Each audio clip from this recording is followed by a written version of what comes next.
Hey everyone, today's video recap will be one of the most awaited and popular French thriller action film of 2022. It is Lost Bullet 2, Back for More. The film was directed by Guillaume Pierret from a screenplay by Alban Lenoir and Stéphie Selma. As regards the storyline, after the passing of Shiraz, Lino and Julia dominated and structure the new opiate unit. Not entirely set in stone to find the killers of his sibling and his tutor, Lino proceeds with his chase and won't allow anybody to impede him. The film debuted on Thursday, November 10, 2022, exclusively on Netflix. This was a brief introduction to film, and now let's begin to dive into the plot and enjoy watching. Likes and subscriptions are highly appreciated. The film starts with Lino, Alban Lenoir, in a clinic, and his ex, Julia, Stéphie Selma, sitting close to him. She describes what occurred after he became oblivious. Areski, Nicolas Duvauchel, who killed his guide, Shiraz, Ramzi Bedia, leaves his better half in Youngster, and pursues away the failure. Everybody from the power is searching for this awful cop. Marco, Sébastien Lalaine, from the police force, who assisted in Areski's arrangement with the mafia, shot Lino's sibling, Quentin, Luc Peridot, dead. At the point when he finds out if Marco is captured, Julia misleads him saying that he got away. In actuality, they track down him and keep him in safe guardianship. Subsequent to being feeling better from the emergency clinic, Lino continues to follow Areski's wife, Stella, and Sarah. Becoming weary of this, at some point, she advises him to stop it.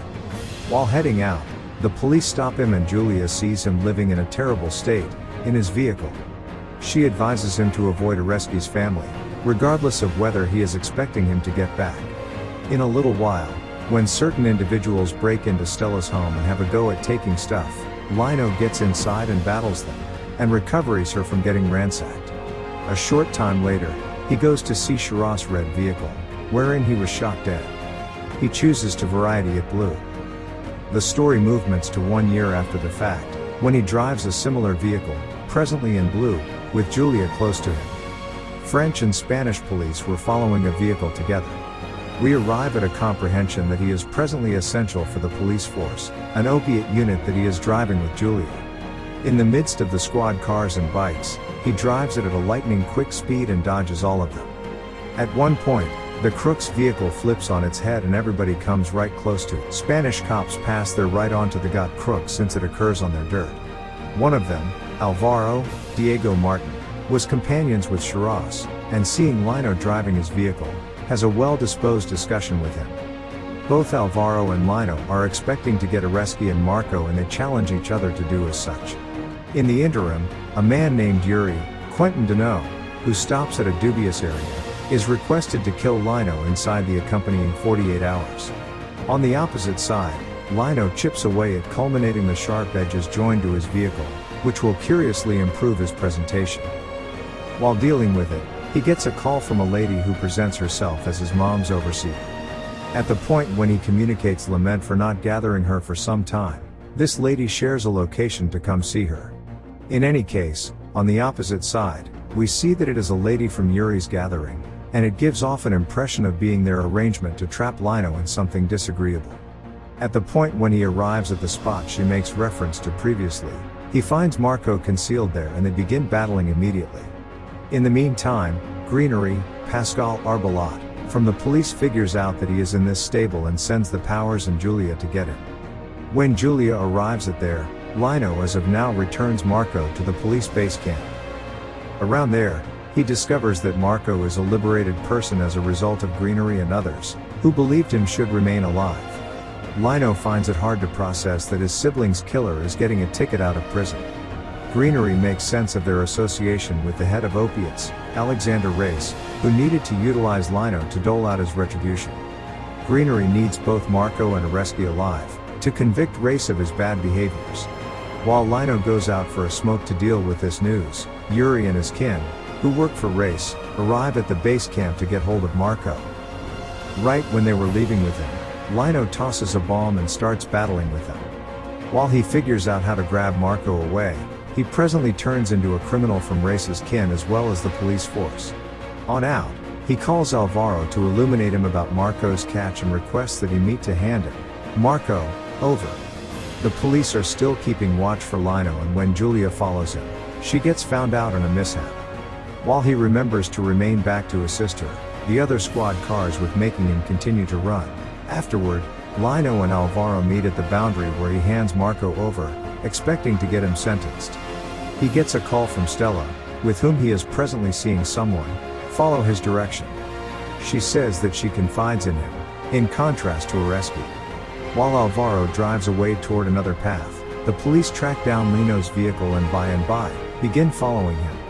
Eventually, Julia gets him, and he then discovers that a checking spot is made, not by the police, but rather by Race's kin. They attempt to stop Alvaro, yet he drives his bait vehicle past them. Regardless of their disparities, Lino and Julia collaborate to satisfy their main goal together. On the way, Marco cautions Alvaro about Race's kin, who might kill all of them. Giving him over can save them. Their vehicles follow his van, and in the midst of them, Julia tracks down a far ahead to follow him. In the interim, Lino drives past every one of them and obliterates each and every one of their vehicles with his as of late evolved cutting edges.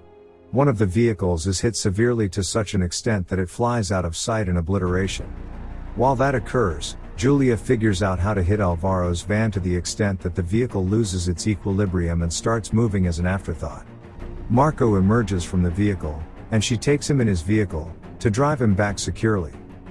Lino follows her vehicle, attempting to get hold of Marco from her. Notwithstanding, his creation of unrivaled cutting edges misfires on him, leaving his vehicle destructed. Seeing that, Julia quits driving and chooses to go there to help him.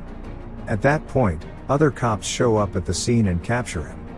That is when Yuri and others surprise them and begin terminating at them. During their volatile terminating, Alvaro arrives at the spot and shoots Yuri dead. While that occurs, Marco begins heading out in a squad car cuff Lino in the secondary lounge. All through their ride, Lino really bends over backward to stop his sibling's killer, Marco, from driving. Thus, he winds up raising a ruckus around town on a tree. When Julia arrives at this vehicle, both Lino and Marco get away from it. Lino pulls the oblivious Marco the entire way to a close-by store and advises the proprietor to call the police. She surges in to do as such, and keeping in mind that he feels that he has at long last won, Marco wounds him in his back with a blade. At the point when Lino pivots, he cuts him more than once in his stomach. While he takes a stab at going after the retailer, Julia arrives at the spot, expecting to capture him. In any case, in the wake of seeing injured Lino, she begins battling with him. After a point, she goes into self-protection mode and flames directly into his chest. She understands then that she shouldn't have shot him dead, and this activity would presumably cost her her profession. While she calls Victoria for help, Lino stands up and shoots Marco directly in his chest. In the wake of saying one last farewell to him, she is taken to the Central Command and is informed that Lino would be viewed as answerable for Marco's homicide, and not her. She feels deceived by the police force and their approach to dealing with these issues and leaves her place of employment.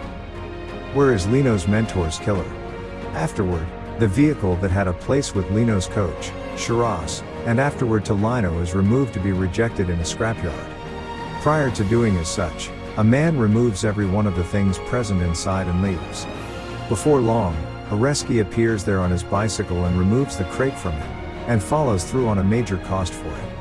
He leaves the man with his bicycle and drives away with his recently bought van from him. While retribution for his sibling's homicide finished in a bloodbath, Lino actually has not gotten payback for Kara's homicide. On the off chance that he is alive, he would watch out for Oreski, and if not, Julia would dedicatedly carry out the thing for him. My major motivation is your support, so please don't forget to like the videos and subscribe to my channel for more videos and updates.